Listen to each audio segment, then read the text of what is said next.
লাউসের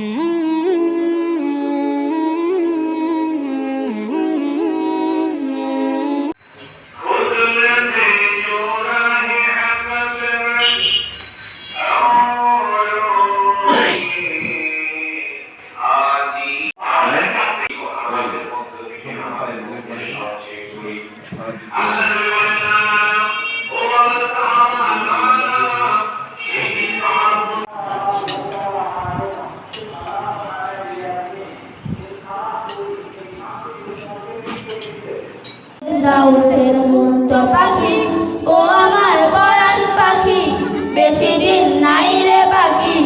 আজরাইল আসবে যখন করবি তখন সে বেকাকি। ও পারে যাও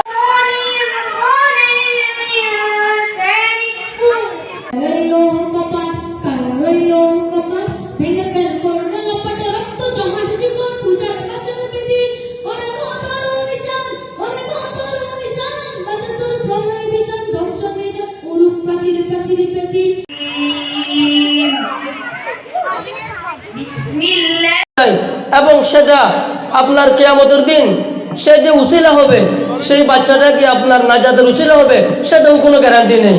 যদি মাদ্রাসা শিখে শিক্ষিত করেন, সেই বাচ্চাটির কারণে আপনার নাজাতের উসিলা হবে, কবরে শান্তির মধ্যে দিয়েছেন। আল্লাহু আকবার। হযরত ফাতিমা রাদিয়াল্লাহু তাআলা আনহা, হযরত আয়েশা রাদিয়াল্লাহু তাআলা আনহা জান্নাতের মধ্যে সরদার হবে। সেই নারীদের মতো, সাহাবীদের মতো, সেই সাহাবীদের মর্যাদার মতো আপনাদের হুজুররা বালামতে খাইতে পারে না, হুজুররা বালামতে চলতে পারে না। ও আল্লাহর বান্দারা, এটা আপনাদের ধারণা সম্পূর্ণ ভুল। আমরা হুজুরেরা যেভাবে সুন্দরভাবে স্বাধীনভাবে চলতে পারি, আল হাদিসের আলো ইসকন ইসকন বয়কট বয়কট। সম্মানিত মুসল্লিয়ানে কেরাম, এখনই আমাদের পাগড়ি প্রদান হবে। প্রথমে প্রত্যেকটা মুসলমানের উপর ফরজ। আপনার সন্তানকে দারুন নাহাজা পড়াইতে হবে, এটার জন্য আমি বলছি না। অত্র এলাকাতে অনেক প্রতিষ্ঠান আছে। আপনার সন্তানকে অন্ততপক্ষে ৫ম শ্রেণী পর্যন্ত মাদ্রাসায় পড়াবেন। কেন পড়াবেন জানেন? আপনি শেষ বয়সে এসে বৃদ্ধাশ্রম নামক জালখানাতে আপনি যেতে হবে না। এখন পাগড়ি নিচ্ছেন হাফেজ মোহাম্মদ তশফিকুল মাহমুদ। হাফেজ মোহাম্মদ তশফিকুল মাহমুদকে পাগড়ি প্রদান করছেন আমাদের আজকের এই প্রধান মেহমান, আমাদের উস্তাদ সমতুল্য, আমাদের ইসরায়েল দাস জনাব হযরত মাওলানা হাফেজ তাজুল ইসলাম বড় হুজুর। সাথে আছেন আমার বাবা, আমার শ্বশুর আছেন, বড় ভাই আছেন আমার স্টেজে আসেন, বড় ভাইও আছে। আমাদের আজকের যিনি সভাপতিত্ব করছেন আমার সম্মানিত পিতা জনাব হাজী মোহাম্মদ শামসুল মাওলা, আমার শ্বশুরও আছেন এখানে।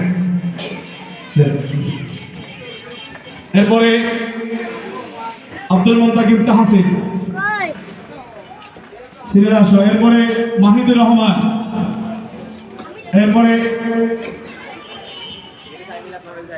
রবিউল হাসান রাজু।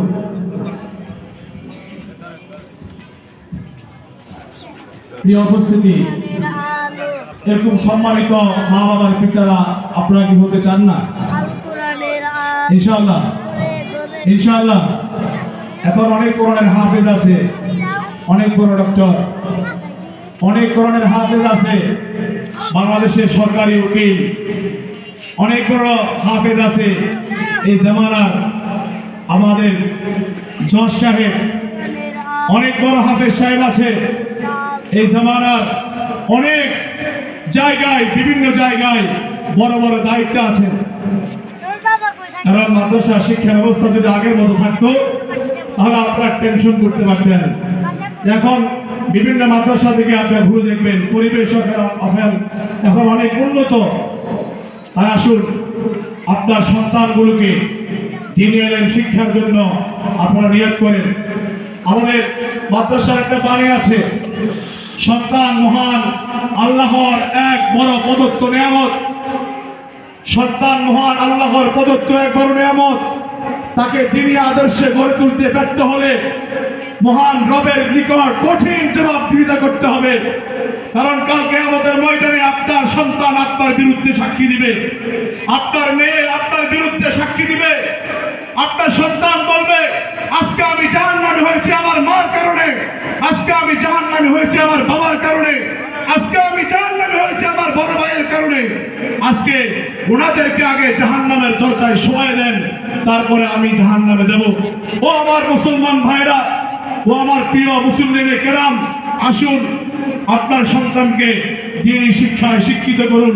কুপিয়ে হত্যা করা লাগবে না, আপনার সন্তান ইয়াবাখোর হবে না, আপনার সন্তান ট্যাবলেটখোর হবে না, আপনার সন্তান আপনাকে বৃদ্ধ বয়সে ওই বৃদ্ধাশ্রম নামক জেলখানাতে আপনাকে ফেলে দিয়ে রাখে আসবে না।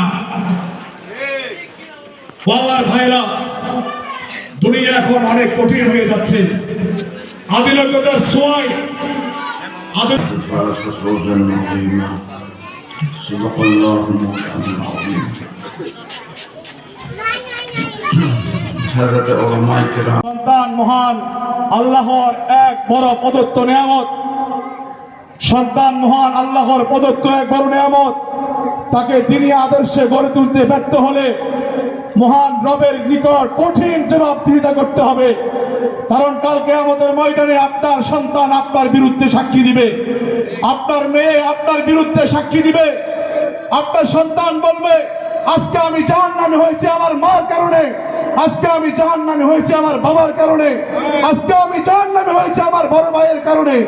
আজকে ওনাদেরকে আগে জাহান্নামের দরজায় শোয়ায় দেন, তারপরে আমি জাহান্নামে যাব। ও আমার মুসলমান ভাইরা, ও আমার প্রিয় মুসলিম কেরাম, আসুন আপনার সন্তানকে দ্বীনি শিক্ষায় শিক্ষিত করুন। আপনার সন্তানকে কমিটির উপর মানুষের চাপ সৃষ্টি হয়। যতগুলি প্রোগ্রাম নিয়েছি আমরা প্রত্যেকটি প্রোগ্রামকে বলে চাই কিনা বলেন ইনশাআল্লাহ। ওই সবাই তো ইনশাআল্লাহ বললেন না।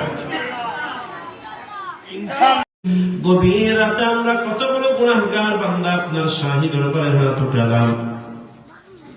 আল্লাহ দয়া করে মায়া করে আমাদের সকলের জীবনের সমস্ত গুনাহ খাতাগুলো মাফ করে দেন আল্লাহ। ইয়া আল্লাহ, সগীরা গুনাহ, কবিরা গুনাহ, শিরক গুনাহ, বিদআতের গুনাহ, জানা গুনাহ, অজানা গুনাহ, ছোট গুনাহ, বড় গুনাহ, সকল প্রকার গুনাহ থেকে আমরা আপনার দরবারে তওবা করেছি আল্লাহ। আল্লাহ দয়া করে মায়া করে তওবা কবুল করতে গুনাহগুলো মাফ করে দেন আল্লাহ। ইয়া আল্লাহ, আমরা যারা হাত তুলেছি আমাদের অনেকের বাবা মা অন্ধকার কবরে শুয়ে আছেন আল্লাহ। দুনিয়া তো উন্নত হয়েছে, আমেরিকার মধ্যে কি হয় না হয়, হোয়াইট হাউসের মধ্যে কি হয় না হয়, 1 মিনিটের ভিতরে জানা সম্ভব হয়। কিন্তু অন্ধকার কবরে 3 হাত মাটির নিচে কি হয় তা জানার কোন মাধ্যম নেই আল্লাহ। আমাদের যাদের বাবা মা অন্ধকার, আচ্ছা করে মায়া করে সকলের কবরকে রওজাতুম মিন রিয়াজিল জান্নাহ বানায়া দেন আল্লাহ।